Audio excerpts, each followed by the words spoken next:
Si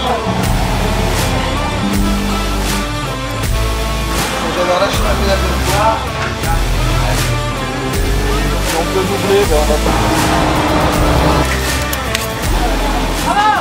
Bonjour à toutes et à tous, vous le voyez, je suis pas dans mon décor habituel, on est actuellement sur le paddock de la GT4 European Series. Alors l'explication, c'est le début d'une série de vidéos où l'on va suivre plusieurs pilotes dans leur week-end de course, dans les inside, on va aller dans les coulisses, je sais, c'est ce que vous aimez. Ce sera de la moto, ce sera de la voiture, ce sera de la monoplace. Il y a beaucoup de projets qui sont en place, je vous en ai déjà rapidement parlé.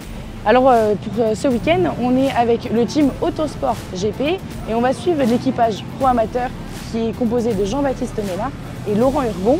On va les suivre, comme je vous ai dit, dans les coulisses. Vous allez adorer, c'est un super week-end qui s'annonce avec beaucoup de monde. Alors c'est parti et bonne vidéo.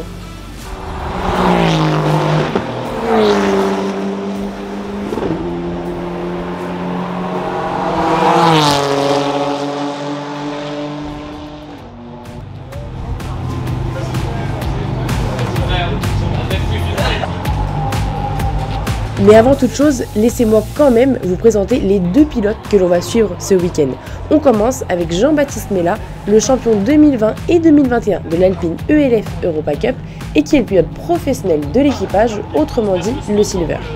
C'est quelqu'un qui va très vite, c'est quelqu'un je pense qui mérite qu'on l'aide parce que c'est quelqu'un qui a un super coup de volant si tu veux et c'est pour ça qu'on a tenu à faire cette collaboration avec Jean-Baptiste.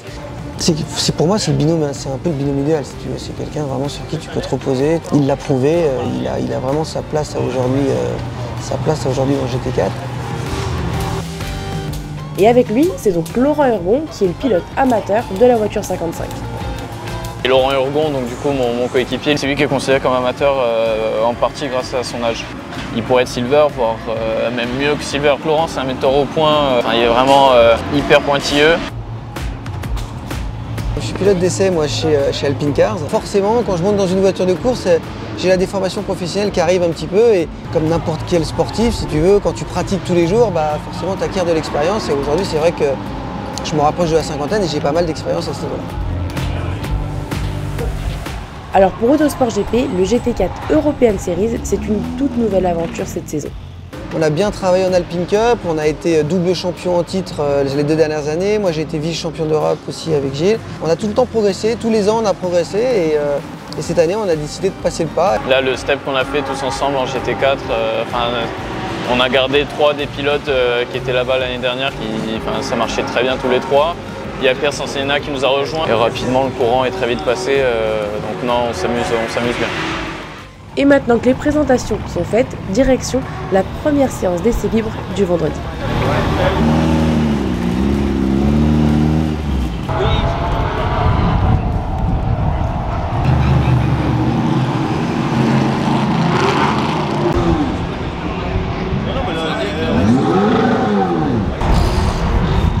Voilà, on regarde un peu comment ça se passe, là c'est des conditions un peu séchantes, donc on essaie de regarder comment la piste évolue de l'extérieur. Après c'est plutôt Laurent qui lui à l'intérieur, il sait un peu mieux, il ressent un peu plus les choses.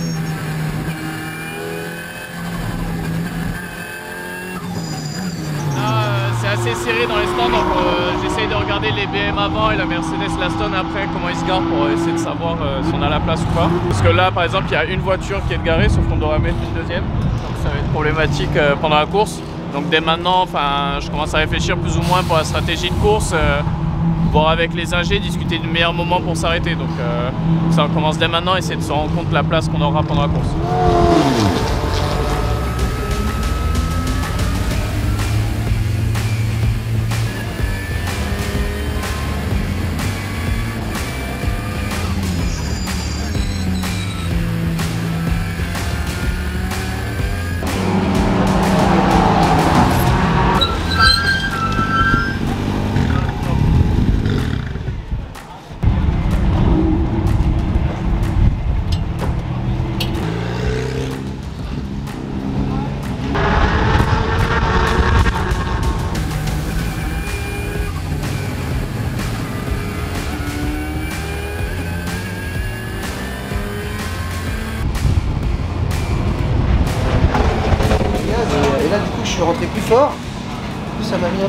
top dans le premier et puis C'était mieux après. j'étais mieux après. Quand j'ai repris les gars, j'étais pratiquement là où il fallait là. Mais après, il faut prendre le code, Thomas. Et puis oui, je suis assez satisfait. Alors, on veut toujours faire mieux, c'est clair, on peut faire mieux encore. Mais globalement, voilà, ça démarre bien, on sent qu'on est dans le rythme, on sent qu'on prend du plaisir dans la voiture. Et déjà, quand tu as déjà ces 3 items-là qui sont réunis, ça devrait quand même présager un assez bon week-end. JB, il freine plus tôt. Par contre, il rentre 15 km/h plus vite dans le virage, mais à chaque fois, il dit qu'il n'arrive pas à tourner. Il a l'arrière qui vient dans son voiture. Un petit peu en sortie. Voilà. À voir si t'es le plus à l'aise comme c'était la voiture très tôt, freinée tard, très loin. Et elle pivote sur la freinage, j'aurais tendance. Et encore, c'est ce que j'ai dit à Bruno, c'est le seul passage là, que j'ai trouvé à peu près correct parce que quand j'avais relâché ma pédale de frein, j'étais presque au moment où je devais accélérer. Ouais. Alors que tous les autres, je relâchais ma pédale de frein et je voyais pas ce putain de poids de corde. Là.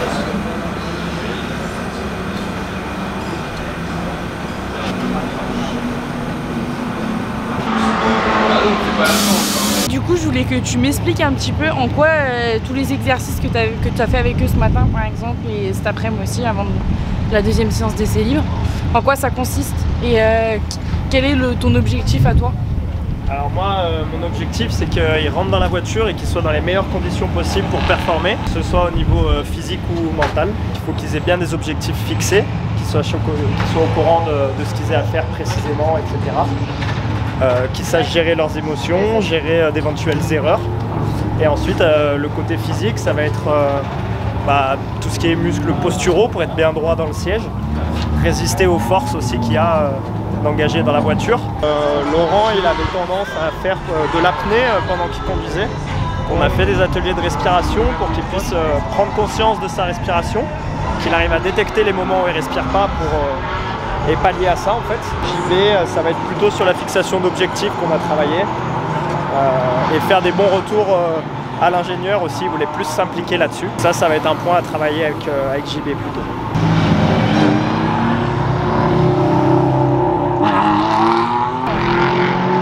Tu vois, ça par contre, pour nous, c'est des virages qui sont importants. Parce que tu vois, c'est des virages qui sont assez lents quand même, qui sont à la fois rapides et assez lents. Et tu dois bien casser ta vitesse pour bien reprendre sur la droite qui va te conditionner la ligne droite.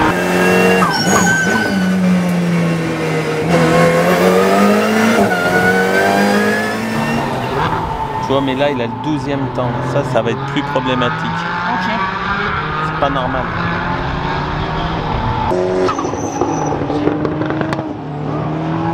Là, elle arrive, elle freine, c'est qu'en gros, ta voiture, hop, elle plonge de l'avant. Et ça te donne du pouvoir directionnel sur ton train avant.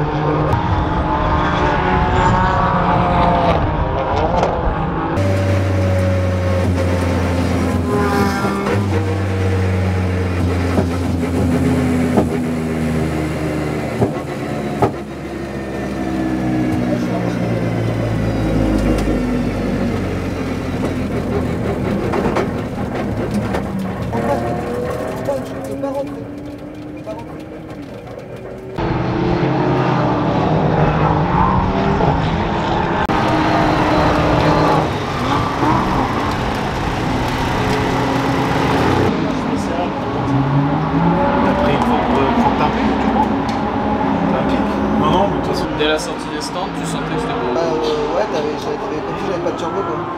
Ok. Moi, quand tu m'as dit de couper, j'ai coupé et il y avait pas. Enfin, Vous savez ce que c'est ou pas? C'est pas l'essence? Non, non. Par contre, on pensait que ça m'a fait comme une panne d'essence après quand je suis tombé en panne. Ça fait bon. Ouais, bah après, je pédale. Là, on a refait l'apprentissage, ça l'a repris, mais ça redéconne. Mais il y a un problème électrique en plus. Ça a chauffé derrière. Donc les commandes de VVT elles sont en place. Donc c'est ce qui a fait la panne.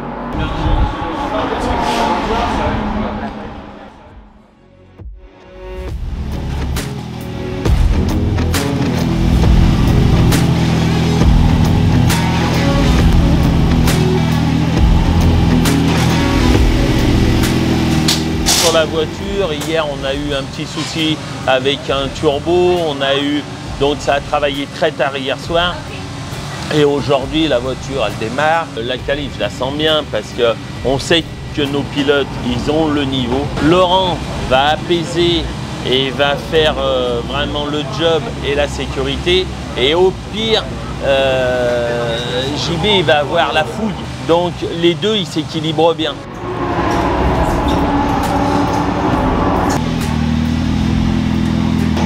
Je suis assez confiant quand même. Bon, c'est vrai qu'on a eu un petit souci. Mais bon, comme je disais, hein, il valait mieux qu'on l'ait hier qu'aujourd'hui, si tu veux. Donc ça va pas être facile. C'est sûr qu'il va falloir qu'on profite aussi un peu des conditions. Je pense qu'on va avoir des conditions dures pour la course, beaucoup de température, etc. Donc il va y avoir une dégradation des pneus qui va être assez importante pour la course, au moins cet après-midi. Pour les qualifs, de toute façon, on espère toujours faire la meilleure qualif possible. C'est vrai, comme avec JB, on s'est donné comme objectif d'essayer de faire dans les 5 premières lignes, pas plus loin. Parce qu'on a vu ici, même si on n'a pas une grosse expérience, que de partir assez loin dans la grille, c'est quand même très difficile de remonter. Donc on va faire de notre mieux pour la qualif.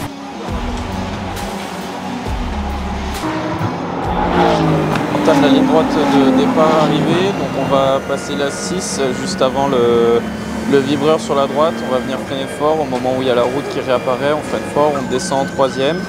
On va bien serrer à gauche pour ouvrir ce virage, il y a une petite bosse, donc ça va délester la voiture. On va essayer de relâcher un petit peu l'accélérateur pour avoir une bonne sortie.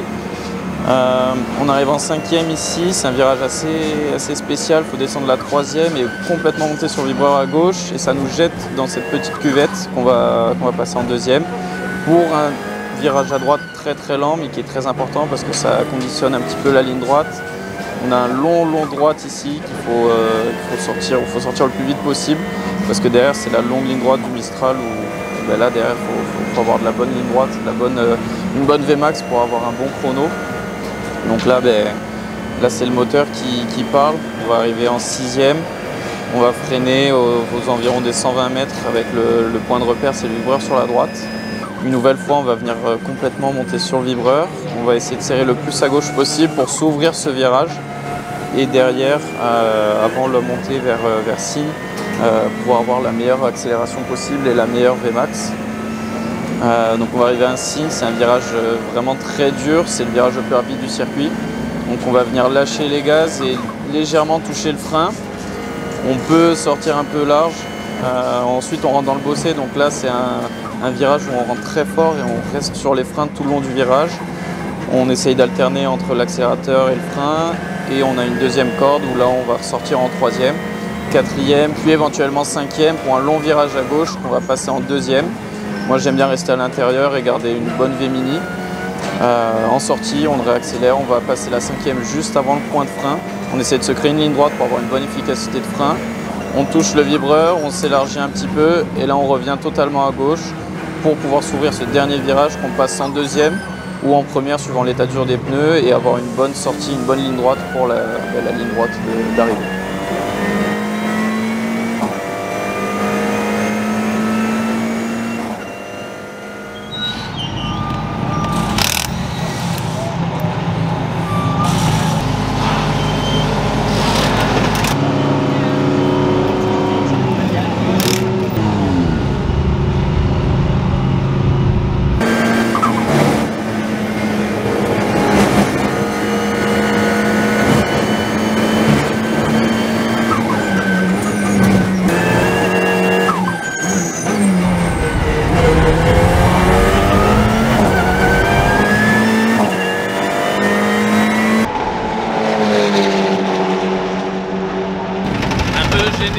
Ça aurait pu faire un tout petit peu mieux, mais top 10, je pense que c'était un peu compliqué, c'était un peu trop.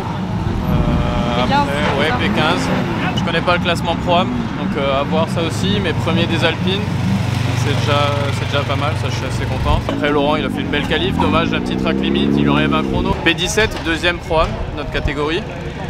Mais ça pouvait le faire dans le top 10, donc c'est dommage, mais bon c'est comme ça, c'est la course. Mais on va retenir le positif, on sait qu'on a le potentiel pour faire top 10, donc Laurent va falloir que je le gère. Il n'était pas content, il est très exigeant, donc et c'est bien aussi. Et il a fallu qu'il... Et là, t'as focus là-dessus. Radio, je l'ai su à la radio. Heureusement que j'ai su parce que j'étais pas mal.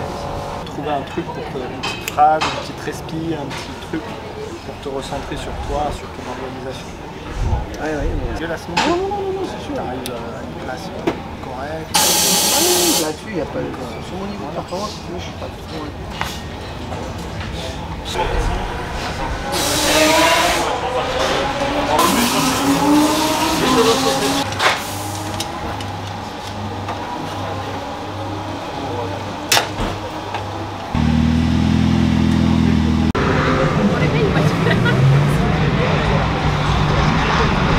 Alors s'il y a un moment que je kiffe le plus parmi tous, c'est justement l'avant-course, cette préparation, quand la tension elle monte, quand je sens cette concentration, quand je sens les équipes techniques autour de la voiture, ajuster chaque détail, quand je sens les pilotes qui sont pris dans leur stratégie. C'est ça, c'est ce moment, l'adrénaline, elle est là. Toute la préparation est là. Après, que le meilleur gagne.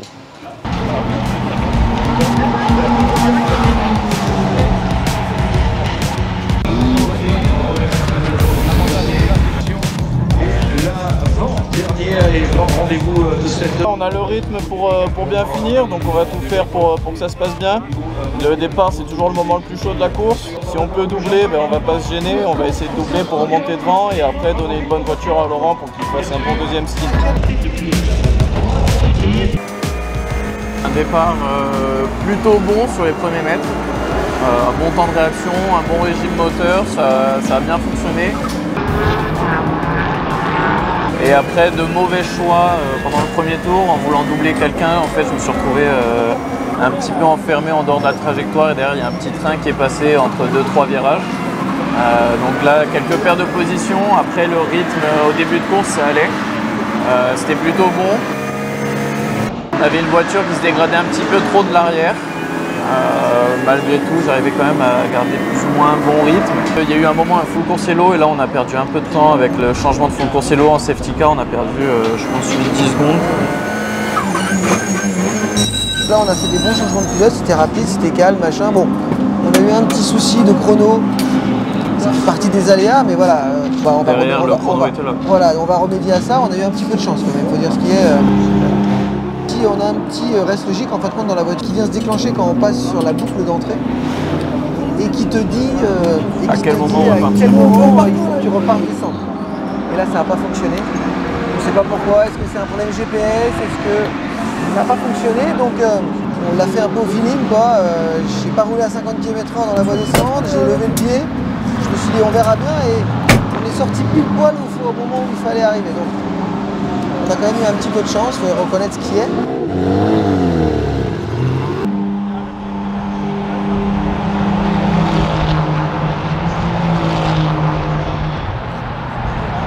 Du coup, quand je me suis retrouvé sur la piste, je me suis retrouvé juste derrière mes concurrents directs, qui étaient les deux Alpines, etc. On était vraiment proches. Là, j'étais vraiment bien, assez à l'aise et j'étais même prêt à le doubler à plusieurs reprises, mais j'y suis pas arrivé. Petits soucis ont commencé à arriver, on a eu des surchauffes moteurs. J'avais aussi la pression derrière, etc. Donc bref, je me suis plus battu avec ceux qui étaient derrière moi pour pas qu'ils me doublent que d'aller chercher devant. Du coup, ça a créé des distances, j'ai perdu un peu le cap sur mes poursuivants, mais franchement, je trouve qu'on a fait une belle course. Déjà, c'était sympa de faire une course pendant une demi-heure où tu te bats tout le temps. On s'est jamais retrouvé tout seul sur la fin, ça c'était bien. Chaud. Chaud et puis tout le temps en alarme. Pas aller faire dans le noir, on va voir. Ouais, on va le vivre encore du monde. T'inquiète, ça va voir. Oh non, pas d'aide. Richard. Roxane. Hop. Je sens que tu vas écrire une église. Tu savais qu'il y avait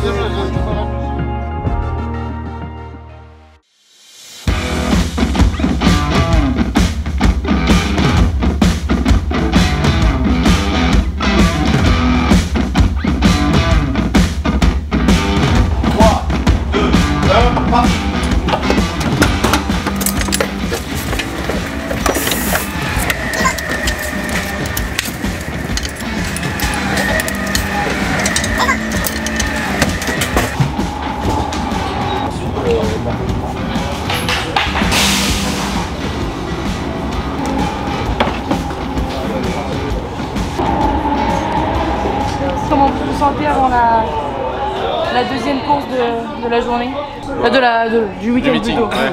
Moi ça va, je prends pas le départ donc un peu moins de stress qu'hier. Moi un peu plus de stress hier parce que je prends le départ, mais non on va se la faire cool. On va se la faire cool. On n'a pas trop de pression, comme on s'est dit, on s'est fixé. L'objectif c'est de ramener la voiture jusqu'à la fin, de ne pas prendre de risque au départ, il faut faire attention au départ, essayer d'être le plus vigilant possible à tout et dans le meilleur rythme pour pas non plus se faire doubler. Donc essayer de garder notre position. Si on peut gratter des places, tant mieux. Et puis surtout, voilà, c'est garder notre position où on est deuxième pour l'instant. Donc et on verra après comment ça va se passer. Bon changement de pilote, on s'est entraîné, c'est bien passé ce matin, donc on va finir là-dessus. C'est pas grave, c'est pas grave. Oh. C'est pas ironique, tu me fais, parce qu'en vrai... Dans 15 minutes alors. Il est... On va rester longtemps sur la... Ouais, sur la piste, bien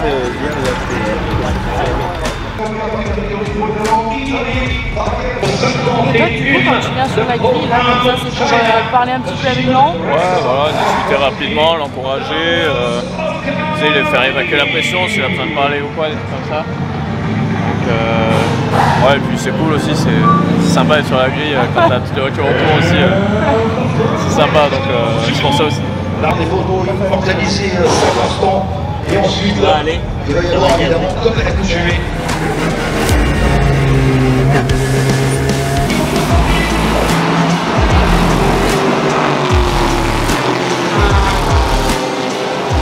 J'ai fait un départ vraiment calme, j'étais dans le bon rythme, je prenais vraiment pas de risques, etc. et autres. Et il a fallu qu'il y ait un fait de course, si tu veux, où malheureusement, à l'endroit le plus lent du circuit, si tu veux, il y a eu un paquet de 2x2 voitures, donc les deux premières qui s'accrochent, donc ce qui ralentit complètement les deux derrière qui étaient en train de se dépasser. Donc ces 4 voitures-là se sont complètement arrêtées sur la piste. Et nous, on est arrivé derrière, moi j'étais tout trop bloqué. Je ne savais pas quoi faire et puis je me suis par contre focalisé pour essayer de vraiment toucher dans l'axe.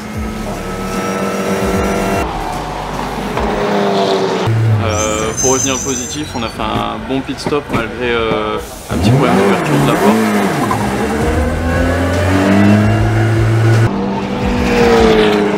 On a fait un bon pit stop, on est resté tous les deux calmes. On a bien géré la chaleur, que ce soit aujourd'hui ou même tout au long du meeting. Parce que dans la voiture, j'aimerais bien mettre un thermomètre juste pour voir combien il fait. Je pense qu'on avait moyen de faire des bons, de faire un bon résultat. Bon, on a vu Pierre, ils ont bien roulé. Je pense qu'on avait moyen de rentrer dans les 4-5, 3-4-5 de notre catégorie. Donc, voilà. Ça reste un meeting où il y a eu de bonnes choses, il y a eu des choses un peu moins bonnes, mais bon, on est là pour apprendre. Donc voilà, il faut retenir le positif, le négatif aussi, mais pas le reproduire.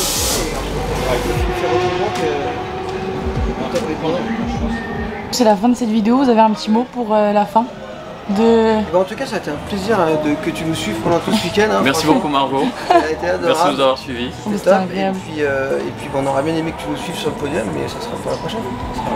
Rendez-vous à Misano. C'était la fin de cette vidéo, on était vraiment au cœur du week-end de Jean-Baptiste et de Laurent. J'espère vraiment qu'elle vous aura plu, n'hésitez pas à me le dire en commentaire et également à liker cette vidéo et à la repartager. Et aussi à vous abonner à ma chaîne et à tous mes autres réseaux sociaux. Mon speech habituel ne change pas néanmoins. Alors je vous dis à bientôt dans une prochaine vidéo. Bonjour. Et si ça marche pas, bah tu me passes pas, c'est pas grave. Non mais c'est autrement. Bonjour, on est là. C'est important pour moi de rigoler. Bonne soirée Simon, à demain. Allez, Simon. Dis au revoir à la caméra. Il est timide. Et... À demain, bisous. La caméra c'est interdit si vous n'avez pas le pas du presse. Non, je plaisante, vous pouvez y aller. Oh, vous m'avez fait peur. Vous pouvez le voir, j'ai engagé un caméraman derrière moi pour des transitions incroyables. Je sais aujourd'hui. Non mais pas le temps de faire ça. C'est bon. Bon maintenant s'il vous plaît, laissez-moi me concentrer. Merde. Ouais. On me fait confiance dans l'équipe, c'est ça qui est bien.